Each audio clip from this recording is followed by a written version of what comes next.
वालेकुम, this side Mohammad Zakir. उम्मीद करता हूँ कि आप लोग खैरियत से होंगे और अपनी ट्रेड जर्नी को एन्जॉय भी करे होंगे। Forex basic to advance series part 16 पे मैं आप सबका वेलकम करता हूँ। अगर आप लोगों ने पहले वाले पार्ट नहीं देखे तो प्रोफाइल में जाके आप वो पार्ट देख लें ताकि आपके जो बेसिक लेवल के ऊपर सारे कंसेप्ट हैं वो भी क्लियर हो सकें और एक सीक्वेंस के साथ आप लोग अपने नोट्स भी बना लें।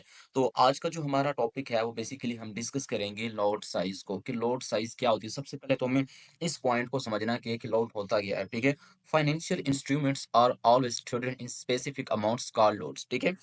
The three common types of lots in forex are standard, mini and micro. यानी कि जो भी चीजें जितने भी इंस्ट्रूमेंट्स हैं उनको हम स्पेसिफिक जो अमाउंट्स हम कहते हैं ना इंस्ट्रूमेंट्स के, ठीक है, उनको हम लॉट साइज कहते हैं। अब ये बेसिकली यहाँ पे बताई गई हैं तीन, ठीक है, जैसे स्टैंडर्ड, मिनी, माइक्रो, लेकिन चार तरह की लॉट होती हैं, standard, mini, micro and nano. ठीक है, पहले हम मुख्तसर सा कंसेप्ट समझ लेते हैं इसको आसान याद रखने के लिए कि लॉट देखें। अगर आप लोग ये रिसर्च करेंगे कि लॉट की फुल फॉर्म क्या है तो इसकी कोई फुल फॉर्म नहीं है।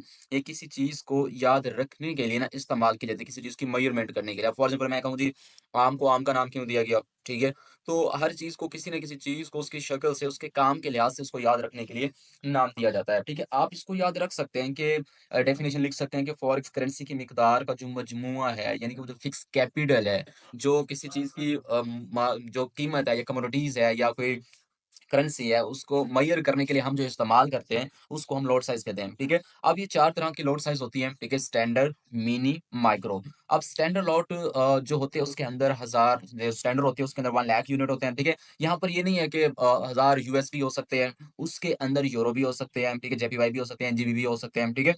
तो ये इसके अंदर आ सकते हैं। जो स्टैंडर्ड लॉट होती है उसके अंदर 1 लाख यूनिट होते हैं, ठीक है? मिनी के अंदर ऑलमोस्ट 10,000 होते हैं, माइक्रो के अंदर जो है 1000 होते हैं और जो नैनो लॉट मैंने बताई थी उसके अंदर 100, लेकिन उसका कोई यूज़ नहीं करता, ठीक है?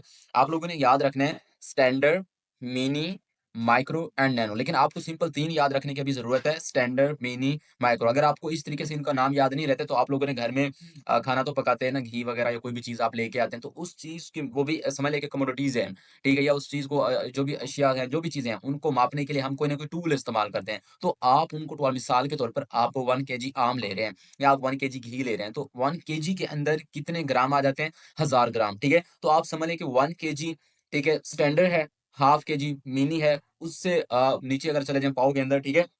तो आप उसको कह सकते हैं कि वो माइक्रो है। Standard, mini, micro. स्टैंडर्ड के अंदर 1 लाख यूनिट, ठीक है? मिनी के अंदर 10,000 और माइक्रो के अंदर जो आ जाते हैं वो 1000 यूनिट हो जाते हैं, ठीक है? इसी के अगर आगे चलें बात करें लॉट साइज़ के अंदर जो मज़ीद कमोडिटीज़ हैं, देखिए lot represent various unit in other instruments rather than pairs such of CFD and contract for difference on commodities stocks or indices mention as a contract size. You can find the specific unit per lot in the contract specification of each particular instrument, यानी कि जो contract size होता है ना हर चीज का थोड़ा मुख्तलिफ होता है, ठीक है? कुछ पेयर्स के अंदर जैसे कमोडिटीज हैं, ठीक है? अब देखिए ना, इसका आम सी मैं आपको मिसाल देता हूँ। आपने जिंदगी में आम तो खाए होंगे ना, या फ्रूट्स कोई ना कोई हम खाते हैं। तो चले हम अंगूरों की एग्जांपल ले लेते हैं। तो जब हम अंगूर लेने जाते हैं तो उनमें कुछ जो है अलग पड़े होते हैं, कुछ वो चिपके हुए होते हैं, ठीक है? यानी कि आप आम समझ लें कि आपको जब लेने जाते हो कहते हैं ये आम आपको 120 रुपए किलो मिलेगा, ये वाला आपको 50 रुपए लग जाएगा, ये इतने का। यानी कि हर चीज की एक वैल्यू की एक कीमत होती है, एक डिमांड होती है। तो इसी तरीके से कमोडिटीज़ के अंदर भी यही है कि ये माल आप इतने, आप मिसाल के तौर पर आप सोना लेने जाते हैं, ठीक है? सोना आप कहेंगे मुझे ₹50 का सोना देंगे तो नहीं देंगे, लेकिन ₹50 की आपको करेंसी मिल जाएगी, ठीक है? तो ये सारी चीज़ें जो है इसके अंदर आ जाती हैं। भई अगर फॉर एग्ज़ाम्पल यहाँ पे एक कंडीशन रख दी, अगर आपको सोना लेना है तो कम से कम आप 20,000 का ले सकते हैं, 10,000 का ले सकते हैं, 15,000 का ले सकते हैं, 4,000 का ले सकते हैं, इससे कम आप नीचे नहीं ले सकते। तो ये जो अमल होता है इसको हम कॉन्ट्रैक्ट साइज़ कहते हैं, ठीक है? अब गोल्ड के अंदर जो है औंस के अंदर ये आ जाता है। आपको पता है कि औंस के अंदर हम काउंट करते हैं, ठीक है? गोल्ड हो गया, स्टैंडर्ड और यूनिट इसके अंदर आ जाते हैं औंस के अंदर, ठीक है? Gold, silver, oil. अगर इनके अंदर जो स्टैंडर्ड लॉट्स हैं वो जो गोल्ड है उसके अंदर तकरीबन होते हैं 100 होते हैं, ठीक है? 5,000 सिल्वर के अंदर होते हैं और ऑयल के अंदर जो बैरल होते हैं वो 1000 होते हैं। तो उम्मीद है कि ये चीज़ें आपको समझ आ गई होंगी। आगे मज़ीद जाके हम समझेंगे आने वाले लेक्चर के अंदर कि लॉट साइज़ जो होती है स्टैंडर्ड वो मेज़र करने के लिए, जैसे 1 केजी होता है ना, मेज़र करने के लिए कहाँ से स्टार्ट होती है? पिप का उसके साथ क्या कनेक्शन है, ठीक है?